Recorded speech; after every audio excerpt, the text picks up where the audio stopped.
Auxiliary, nicknamed the Atta Girls. Halifax.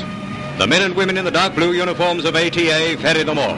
Many with no flying experience, they were plucked from civilian roles and within weeks turned into pilots to fly everything from Spitfires to Lancasters, ferrying planes from the factories to the front line. I think you better go by the East Coast route, and when you get there, don't forget to send your signals. A beautiful aircraft. It looks as though it would fly on its own without any help. It's got all the lines and the shape to fly.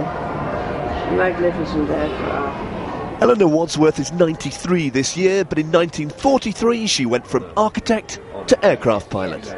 You were just told what to do and shown the cockpit, and that was it. Take off, do a circuit, land. It was a wonderful feeling, really, to think that you were entrusted with such valuable equipment, if you like. ELEANOR's modest about her role, but her skills saw her pilot 22 different aircraft, from single-seater fighters to giant bombers. Once you got into the air, it was absolutely marvellous.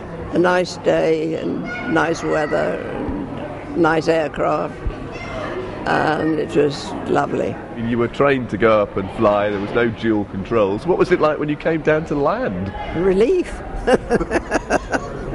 Relief that you'd landed it safely, basically.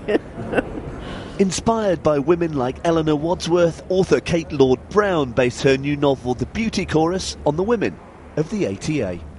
I'm just completely humbled by them. I think they were terribly brave and very modest and extraordinarily skillful pilots. And they were great characters. I mean, you had people like Audrey Selbarker, who'd crash-landed in Africa and calmly handed an SOS note to a Maasai warrior that she'd written in lipstick to take to the nearest mission to be rescued. So they were real characters. Richard POAD is creating an exhibition centre dedicated to the ATA called Grandma Flew Spitfires. The whole story of ATA is just amazing. It's one of the stories of history. If it wasn't true, you wouldn't actually believe it. ATA was a piece of British improvisation to start with, but very rapidly it became an extremely well-oiled machine that was absolutely essential to victory. So while the male pilots may have won the wartime plaudits, it seems there's recognition at last for the flying women who helped win the war. Piers Holtkirk, London's Night at the RAF Museum in Hendon.